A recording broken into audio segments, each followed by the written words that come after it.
Assalamualaikum warahmatullahi wabarakatuh. Perkenalkan, nama saya Siti Ayuni. Saya dari Prodi S1 Kebidanan dan Profesi di Universitas Abdurrahman Pekanbaru. Saya berasal dari Meranti, Selat Panjang. Baik, yang terhormat kepada dosen pengampu saya, yaitu Ibu Salia Juwita, SST MKes. Di sini saya akan melakukan video pembelajaran saya mengenai pemeriksaan protein urin. Nah, definisi protein urin ini, proteinuria yaitu urin manusia yang terdapat protein yang melebihi nilai normalnya, yaitu sekitar 150 mg hingga 24 jam, atau pada anak-anak lebih dari 140 mg hingga 24 jam.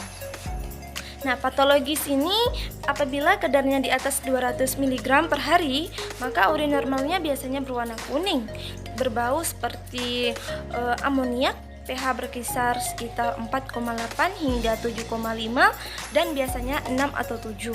Nah, sedangkan untuk protein urin dalam kehamilan, yakni tingginya kadar protein dalam urin pada ibu hamil, dapat mengidentifikasikan terjadinya preeklamsi. Nah, preeklamsi ini ialah penyakit dengan tanda-tanda hipertensi, edema, dan proteinuria yang timbul karena kehamilan. Nah, penyakit ini pada umumnya terjadilah dalam trimester kedua kehamilan.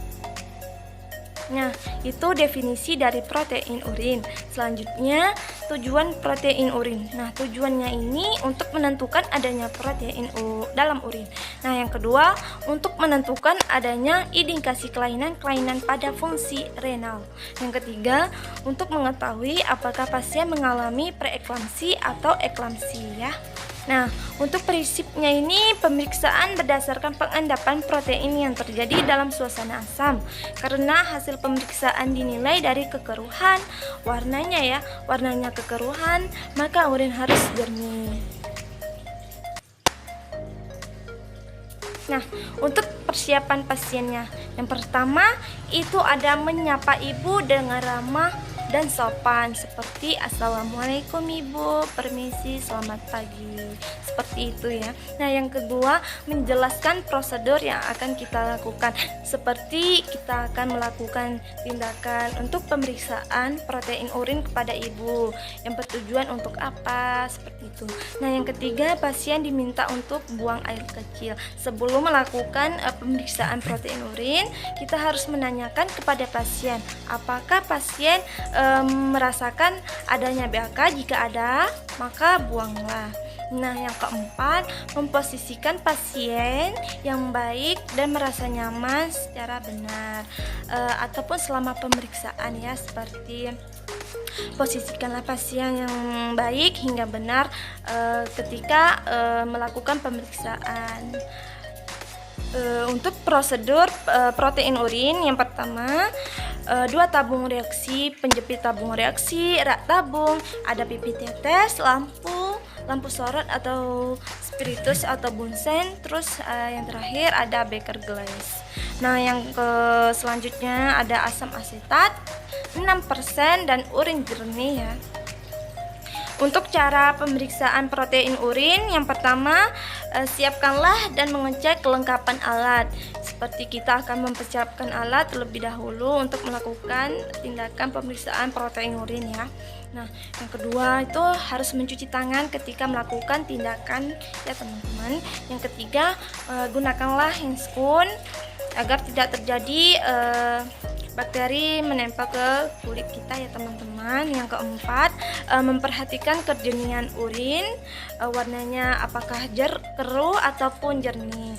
Nah, yang kelima, bila urin keruh, disaringlah dengan menggunakan kertas penyaringan. Nah, yang keenam, kita harus mengisi ke 2 tabung dengan menggunakan urin masing-masing 2 ml. Nah, yang selanjutnya itu ada menyalakan lampu spiritus. Nah, yang kedua, memanaskan tabung sampai mendidih, denaturasi sehingga terjadilah presipitasi. Nah, yang ketiga, bila urin yang dipanaskan keruh, maka kita tambahkan sekitar 4 tetes asam asetat ya teman-teman, menggunakan asam asetat 6% saja. Nah, yang keempat ada jika urin tetap keruh, maka panaskan saja sekali lagi dan bandingkan hasilnya, apakah hasilnya positif atau negatif.